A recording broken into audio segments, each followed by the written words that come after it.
Hey, welcome back to Mike's Diabetes World. Today, this really hasn't changed. It's the same as we saw in yesterday's video. Oops. And as such, 7.5, my correction is working away. Not as crazy as I saw yesterday. But it's keeping me within range so far. Calibration had to be done at 2 in the morning, so I'm still good. Calibration shows at 124. I have to redo it. Over here, it just shows you all the different options. This graph here shows that I am fully connected, that this device, my insulin pump, sorry, not a good shot of it, my insulin pump is conveying to this. I showed you this because it's just easier for you to see. Okay, still at 34%, 13.9 my average sugar for yesterday, or the day before yesterday, if you're looking at this in sequential order.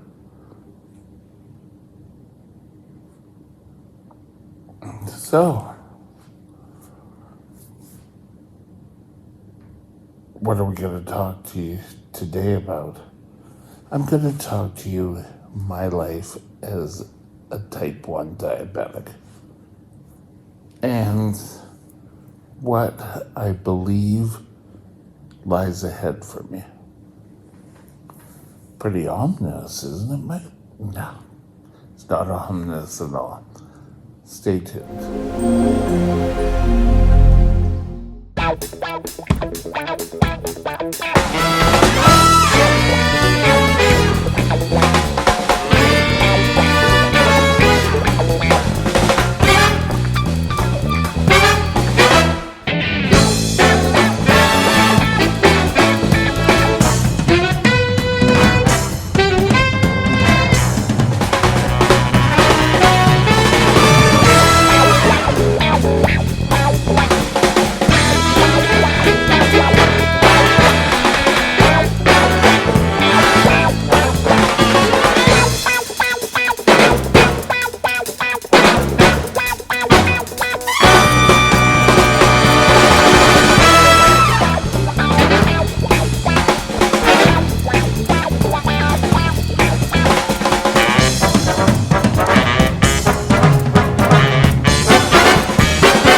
This channel is provided for informational purposes only. Contact your physician for any diagnostic or treatment plan. My life as a type 1 diabetic. I did not picture it here. In my 20s, while I was working, I thought, oh yeah, I'll keep working, I'll eventually move up.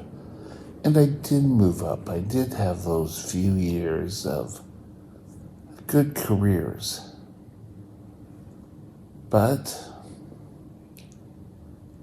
I hit roadblocks after roadblocks. If some of you have watched an awful lot of my previous videos, you know that I'm on diabetic disability because of my diabetes. Obviously, diabetic disability because of my diabetes.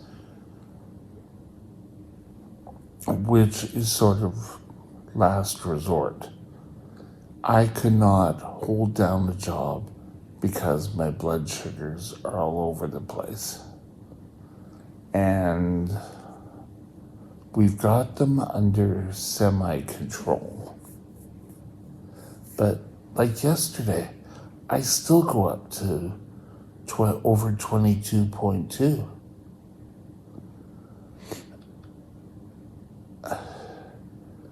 Plus my neuropathy. I've had problems with my eyes over the years. So, did I let it get that far? I don't know if let's the right word. Things progressed. And I probably didn't notice the neuropathy. I took them as just pains in the feet and legs, but it wasn't till I would have to go we had kind of a training room at the store I used to train at, and go sit in the back and sit down and give my legs a rest after going 8 hours.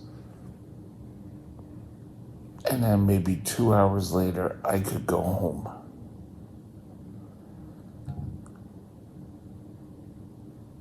That should have been a wake-up call for me. It wasn't. It wasn't until I had the eyes. The eyes, I think, kind of sparked. Well, maybe I should control things. I think.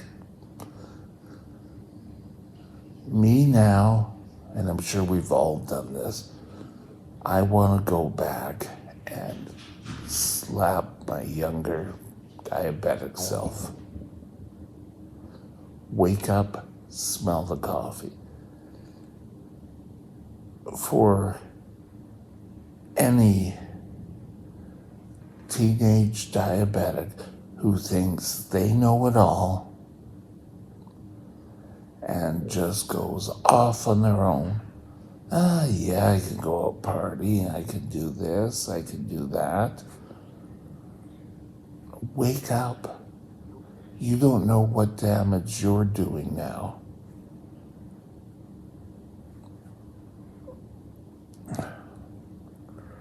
I ended up in the hospital quite a bit as a young diabetic. And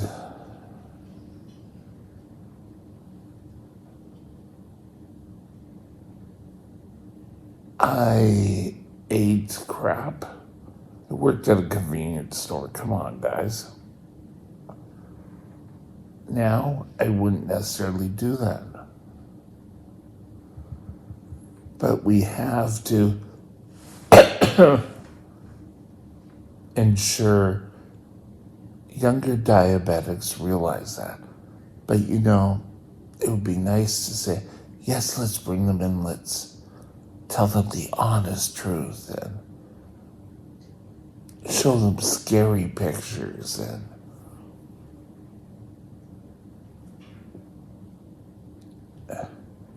I don't know how well that really would do. You need to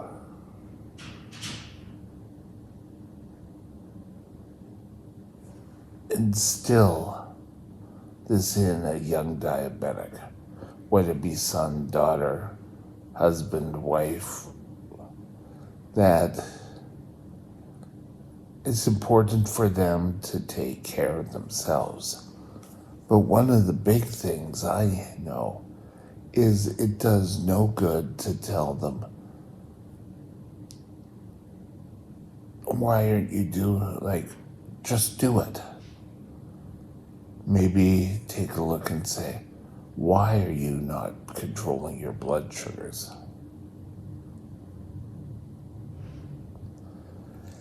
And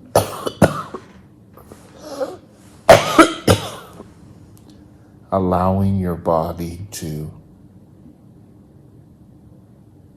tell you why they're not controlling themselves.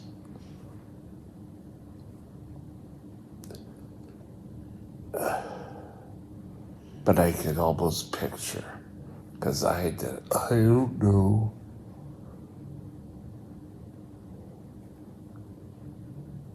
Thinking back, I just didn't want to, it was so much easier just to buy lunch. But the stuff I was buying wasn't healthy. There were hidden salts as a sugar, cardiovascular system in that any diabetic over the years is not wonderful. It's not stellar.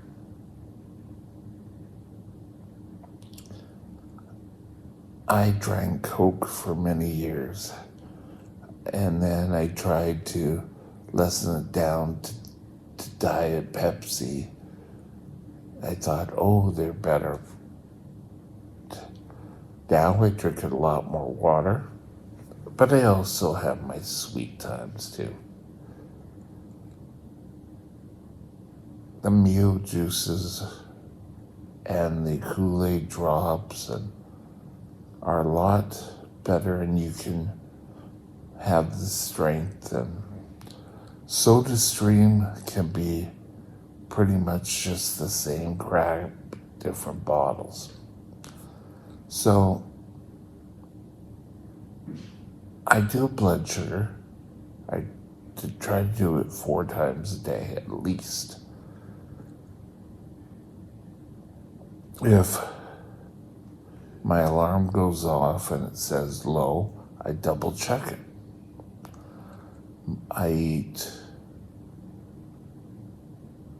5 times a day: breakfast, lunch, dinner, mid-afternoon snack, and nighttime snack. This is all with the approval of a doctor and my dietitian. So, am I better today? There is so much more inroads here. Giving myself injections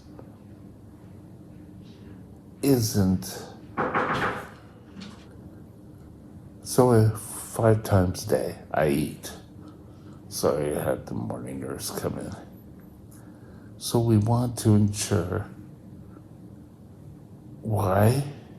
Because I can still drop. I can go high, I can go low. I can go up, I can go down.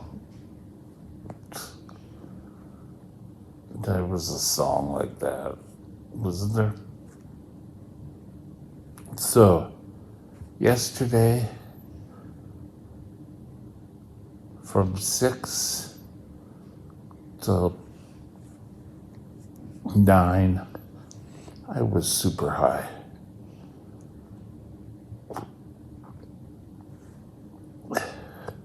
Then I start to come down, and by 2, I was down, and then I was fine. So, I keep track of my blood sugars now. I like to see where they are. This number, while it's not at 100% reflection, it gives me numbers. I can see trends. Here, the alarm went off, and it asked me to do a new blood sugar. That's why there's the break in the line there, just if you're interested. But technology has helped. I'm able to keep things working. Am I happy being a disabled diabetic? No. But I keep myself fairly mentally active. I do these videos every day so that people won't necessarily fall into the same traps I did. Though I'm a disabled, my life isn't bad. I don't feel it's bad. Your diabetes should be controlled, or doing the damnedest to keep it under control. But I used to have the labileness start early, and it kept knocking at its door. There are times I went to work and was so unstable that I shouldn't have been at work. I got pressured into going to work when I didn't feel I was able to work.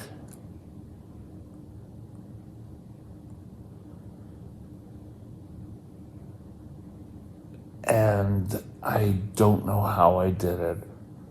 While at work, I got into trouble. Was it once or twice? Twice. Once when I was in the office, so that was pure. I just went low, that's all. The other one was I was called in to run gas bar. And I went to try to get help from the assistant manager, who just, I got my things to do. You just read them. And I came in and finally said I couldn't do it. But before I could even get the words out, I passed out. We had the ambulance, the fire department, and the assistant managers kept coming to me and saying, well, why didn't you just tell me? I did. You told me to go out there and do it for myself.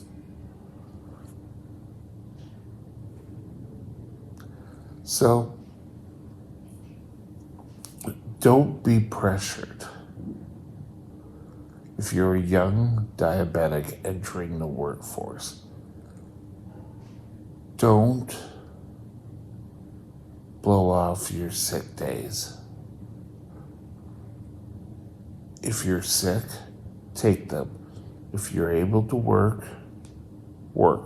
It'll do so much more for your standing within whatever company you're working for. It will gain respect of your employers. If you need time off, don't be pressured into going to work. I did, and it was some of the worst days at work of my life. Keep that in mind. And with that, have a great day. We'll talk later. Bye now. My email is mikesdiabetesworld@gmail.com. mikesdiabetesworld@gmail.com.